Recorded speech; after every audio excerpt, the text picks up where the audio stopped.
وقال تعالى: ومن أظلم ممن منع مساجد الله أن يذكر فيها اسمه وسعى في خرابها. وقال تعالى في مقام آخر: وأن المساجد لله فلا تدعوا مع الله أحدا. صدق الله العلي العظيم. عن ابی ہریرہ رضی اللہ تعالی عنہ قال: قال رسول اللہ صلی اللہ تعالی علیہ وسلم: احب البلاد الی اللہ مساجدها وابغض البلاد الی اللہ اسواقها، او کما قال صلی اللہ تعالی علیہ وسلم. وقال علیہ الصلاۃ والتسلیم: خیر الاماکن مساجدها وشر الاماکن اسواقها، او کما قال صلی اللہ تعالی علیہ وسلم. معزز حاضرین گرامی قدر، سامعین اعظام،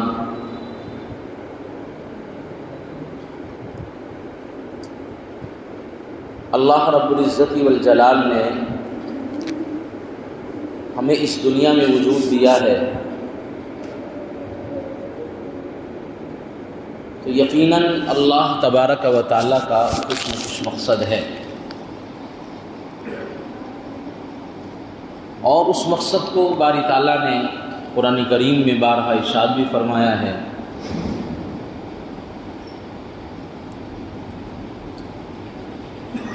لہذا اگر اس مقصد پر رہ کر ہم اللہ کی اطاعت اور فرمانبرداری کر کے زندگی گزارتے ہیں تو ہمارے دنیا میں آنے کا مقصد حاصل ہو جائے گا، اور اگر انسان اپنی منمانی کرتا رہا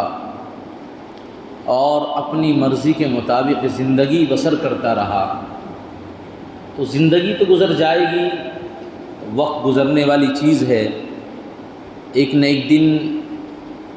جانا ہے، جو آیا ہے وہ چلا جاتا ہے، یہ نظام خداوندی ہے. اور یہ موت بھی ایک ایسی اٹل حقیقت ہے کہ نہ مال سے روکا جا سکتا ہے، نہ دولت سے روکا جا سکتا ہے، نہ اپنی اولاد سے اس موت کو ٹالا جا سکتا ہے، نہ طاقت کے بلبوتے پر اس کو ختم کیا جا سکتا ہے. یہ تو ایک ایسا کڑوا سچ ہے اور ایک ایسا پیالہ ہے جو ہر کسی کو پینا پڑے گا. بہرحال ہماری زندگی اور دنیا میں اللہ کی اطاعت اور فرمانبرداری اور اللہ کے حکم کے مطابق زندگی گزارنی چاہیے. حالات ہمارے اس ملک کے جس طرف جا رہے ہیں ہم سب کے سامنے ہیں، بہت ناگفتہ بھی حالات ہیں. اگرچہ ہمیں اس کو محسوس نہیں ہو رہا ہے، لیکن جو اپنے اندر صحیح عقل رکھتے ہیں اور جن کو اللہ تبارک و تعالیٰ نے ذرا بھی شعور دیا ہے اور وہ اس ملک کی تاریخ پر یا دنیاوی تاریخ پر اگر ذرا بھی دسترس رکھتے ہیں تو ان کو اس کا بخوبی علم ہے کہ ہمارا ملک کدھر جا رہا ہے. ہر روز فرقہ پرست اور اس طرح کے عناصر، نیا فتنہ ہر دن سامنے آ جاتا ہے، اور کوئی نہ کوئی مسئلہ ایسا کھڑا ہو جاتا ہے کہ جس میں سب کو الجھا کے رکھ دیا جاتا ہے.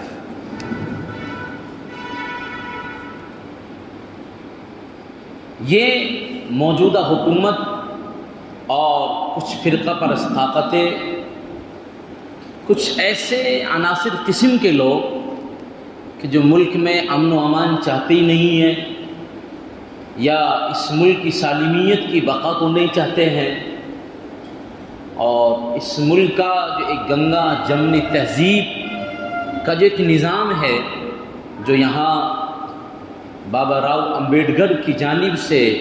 متعین کیا ہوا جو ایک نظام تھا، جس پر ہمارے بڑے لوگوں کے علماء کے بھی دستخط تھے اور دیگر اور افراد کے دستخط تھے، تو ایک اتنا سنہرا اصول اور اتنا پیارا نظام ہے کہ باہر ملکوں میں ہمارے اس ملک کی مثالیں دی جاتی ہیں، اس بات کی کہ ملک ہندوستان میں ایسی گنگا جمنی تہذیب ہے اور اتنا پیار و محبت ہے کہ ایک طرف ایک مسلمان اپنے ہاتھ میں آب زمزم لے کے چلتا ہے، تو دوسرا اپنا ایک برادران وطن وہ گنگا جل لے کے چلتا ہے، لیکن کسی کو کسی سے کوئی اعتراض نہیں ہوتا ہے، اس لیے کہ ہمارے اس ملک کے آئین میں یہ بات لکھی ہوئی ہے، اور ملک کا جو دستور ہے اور یہاں کا جو ایک نظام ہے، اس دستور میں اس نظام میں یہ بات باقاعدہ تحریر ہے اور وہ باقاعدہ اسمبلی میں پاس ہوا ہے کہ ہر آدمی کو اختیار ہے کہ جس درہم پر چاہے اور جس چیز پر بھی وہ اپنی زندگی گزارنا چاہے وہ گزار سکتا ہے، اس کو کوئی سروکار نہیں ہے، نہ اس کو کوئی روکنے والا ہے۔ لیکن کچھ دنوں سے حالات ہمارے ملک کے اتنے بگڑتے جا رہے ہیں، ہم تو چونکہ تاریخ کا مطالعہ بھی نہیں کرتے ہیں اور ہم تاریخ دیکھنا بھی پسند نہیں کرتے ہیں، اور بس ہم نے سوچا کہ ہماری زندگی ایک یہی کی زندگی ہے، جبکہ اگر انسان اس زندگی سے آگے بڑھ کر کی زندگی کی ذرا سوچے کہ حالات کس طرف چل رہے ہیں اور حالات کیا ہیں، بس ہم نے بیٹھ کر ڈیبیٹ دیکھ لیے یا وقتی طور کے لیے موبائل دیکھ لیا اور زیادہ کچھ کرا تو خبریں دیکھ لی، لیکن اس کے پیچھے اگر ہم تحقیق کریں اور ہم اس پر ذرا غور و فکر کریں اور اپنی زندگی کے ایک وقت کو اس پر لگائیں، جو کہ موجودہ وقت کی ایک مسلمان کی بڑی ذمہ داری بھی ہے۔ ایک بڑی وجہ جو مسلمانوں کی ناکامی کی یہ ہے کہ ہمیں تاریخ سے علم نہیں ہے، ہمیں تاریخ پر دسترس بھی نہیں ہے، اور ہم اس موضوع کو ایسا سمجھتے ہیں کہ یہ کیا امام صاحب بات ہمارے سامنے کرنے لگے ہیں، کوئی دین کی بات کرنی چاہیے، کوئی ایسا دین کا پیغام پیش کرنا چاہیے، جبکہ اس وقت کے علماء اور اکابر کا یہ کہنا ہے کہ اپنے ملک ہندوستان کی تاریخ پر ہر ایک مسلمان کو ذرا دسترس ہونی چاہیے۔ جیسے مثلا اس وقت ایک مسجد کا مسئلہ زیر بحث، گیان واپی مسجد، جس کو ہم ہر روز اخبار کی سرخیوں میں دیکھتے ہیں یا ہم جو ہے اس کی اسکرین پر ڈالتے ہیں نظر، تو ہر روز ہمارے سامنے اس وقت جو ایک بحث کا موضوع بنا ہوا ہے اور ایک ایسا مسئلہ کھڑا ہوا ہے جو بآسانی حل نہیں ہو سکتا ہے۔ ہم نے تو سوچ لیا کہ بنارس کی مسجد کا مسئلہ ہے، ہماری مسجد سیف ہے اور محفوظ ہے، نہیں، اگر ہم نے اپنے ذہن میں اس بات کو بٹھا لیا تو وہ دن دور نہیں ہے کہ ہماری مساجد پر بھی نظریں آ جائیں گی اور ہماری مساجد پر بھی کڑی نظریں ڈالی جائیں گی۔ اسی لیے آل انڈیا مسلم پرسنل لا بورڈ نے پرسوں کل کے دن سے جو پہلا دن تھا ایک ہنگامی میٹنگ طلب کی، اس میں علماء اور اکابر کو اکٹھا کیا گیا اور اس میں چند ایک باتیں انہوں نے پیش کری۔ آل انڈیا مسلم پرسنل لا بورڈ ایک مسلمانوں کا قانون ہے، ایک مسلمانوں کا بورڈ ہے کہ جس میں یہ نہیں دیکھا جاتا کہ یہ شیعہ ہے، یہ سنی ہے، یہ بریلوی ہے یا غیر مقلد ہے یا اہل حدیث، اس سے کوئی بحث نہیں ہے۔ مسلم پرسنل لا بورڈ ایک ایسا بورڈ ہے کہ جس میں آپ کو ایک مسلم سنی بھی ملے گا، جس میں آپ کو ایک بریلوی بھی ملے گا، جس میں ایک اہل حدیث بھی ملے گا، جس میں جماعت اسلامی بھی ملے گا، وہ سارے مسلکوں سے ہٹ کر اوپر کام کرنے والا ہے۔ اور آج کے وقت کا ایجنڈا بھی یہی ہے کہ ہم اس بحث میں نہ پڑے کون رفع یدین کر رہا ہے، کون نہیں کر رہا ہے، آمین کون زور سے بولتا ہے، کون نہیں بولتا ہے، ہمیں ہاتھ کہاں باندھنے چاہیے، کہاں نہیں باندھنے چاہیے، اس مسئلے کو تو ایک بالائے طاق رکھ دینا چاہیے، اس لیے کہ اس موجودہ وقت کا تقاضا آپس کے اختلاف کا نہیں ہے، آپس کے انتشار کا نہیں ہے اور آپس کی نفرتوں کا بھی نہیں ہے۔ جہاں ہم دینی مسالک میں الجھتے ہیں وہیں ایک بڑا پیغام یہ بھی ہے کہ ہماری آپس کی ناچاکیہ، آپس کی نا اتفاقیہ اور آپس کا انتشار اور آپس کی جو ہماری ایک ذہنی ایک فطرت اور ذہن میں ایک انتشار بیٹھا ہوا ہے، یقینی طور پر اس کو ختم کر دینا چاہیے۔ آج وقت ہمیں پکار رہا ہے اور ہم سے مطالبہ کر رہا ہے کہ جہاں اپنی معاشرت کی زندگی کو کہ ایک بھائی بھائی کے ساتھ بیٹھ کر زندگی گزارے، ایک اپنا خاندان والا اپنے خاندان کے ساتھ بیٹھ کر زیر بحث اور غور و فکر کرے، آج یہ وقت ہم سے کہہ رہا ہے اور وقت کا تقاضا ہے۔ اگر ہم اسی طرح انتشار میں رہے اور اسی طرح ہم نفرتیں پھیلاتے رہے اور ایک دوسرے سے دوری بنا کے رکھے تو عزیزوں وہ علامہ اقبال کا ایک شعر ہے یا کسی اور نے کہا تھا کہ ایک ہو جائیں تو بن سکتے ہیں خورشید و مبین، ورنہ ان بکھرے ہوئے ستاروں سے کیا ہوتا ہے۔ یہ حقیقت ہے، جب تک مسلمان ایک پلیٹ فارم پر نہیں آنے کا ہے، ایک راستے پر نہیں آنے کا، ایک منزل پر نہیں آنے کا ہے، تو یاد رکھنا اسی طرح پریشانیاں ہمارے سامنے چلتی رہیں گی۔ ہر روز حکومت کی جانب سے یا چند فرقہ پرست لوگوں کی طرف سے ایک نیا مسئلہ روزانہ سامنے کھڑا ہوتا ہے۔ چند دن گزرے تھے کہ بابری مسجد کو شہید کر دیا گیا اور بابری مسجد کو اپنے قبضے میں لے لیا گیا۔ مسلمان نے بہت ایڑی تک زور لگائے، کہیں کورٹ کا سہارا لیا، کورٹ پر پہنچا، لیکن یہ معلوم نہیں تھا کہ ہمارے ملک ہندوستان کا آئین بھی آج ایسا ہو چکا ہے جس پر اعتماد نہیں کیا جا سکتا ہے۔ یہی وجہ ہے کہ چند دن گزرے ہیں، دوسرا مسئلہ ہمارے سامنے آیا اور ہم اپنے سامنے اسکرین پر اور ہم روزانہ اخبار کی سرخیوں میں اس مسئلے کو دیکھ رہے ہیں۔ گیان واپی مسجد کا مسئلہ کوئی آسان مسئلہ نہیں ہے، وہ ایک تاریخی جامع مسجد ہے، ایک تاریخی ایسی مسجد ہے کہ جس کی تاریخ 1556 سے کہیں اس سے پہلے شروع ہو جاتی ہے۔ اس کی تاریخ پر جب غور کیا جاتا ہے تو 1556 سے باقاعدہ مغلیہ سلطنت کے ایک بادشاہ جلال الدین اکبر نے، جس میں باضابطہ نمازیں پڑھی گئیں، اور ایک وقت تھا کہ اس